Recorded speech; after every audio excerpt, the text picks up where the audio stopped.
नमस्कार, मी साक्षी. न्यूज 24 सह्याद्रीमध्ये तुमचं स्वागत. पाहूया आत्ताच्या घडीची मोठी बातमी. महायुतीचे उमेदवार काशीनाथ दाते यांनी या निवडणुकीत मोठा विजय मिळवलाय.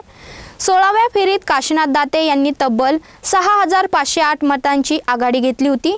त्यामुळे त्यांच्या विजयाची दिशा स्पष्ट झाली. 20व्या फेरीत अखेर ही आघाडी 3757 मतांवर स्थिर होती.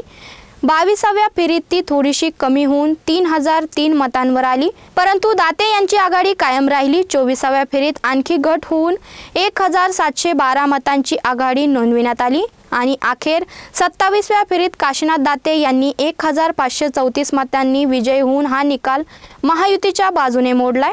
दरम्यान टपाली मतदानात राणी लंके यांना 1499 मते मिळाली होती, तर काशीनाथ दाते यांना 970 मते मिळाली. त्यामुळे राणी लंके 529 मतांनी आघाडीवर होत्या. मात्र अंतिम निकाल काशीनाथ दाते यांच्या बाजूने राहिलाय.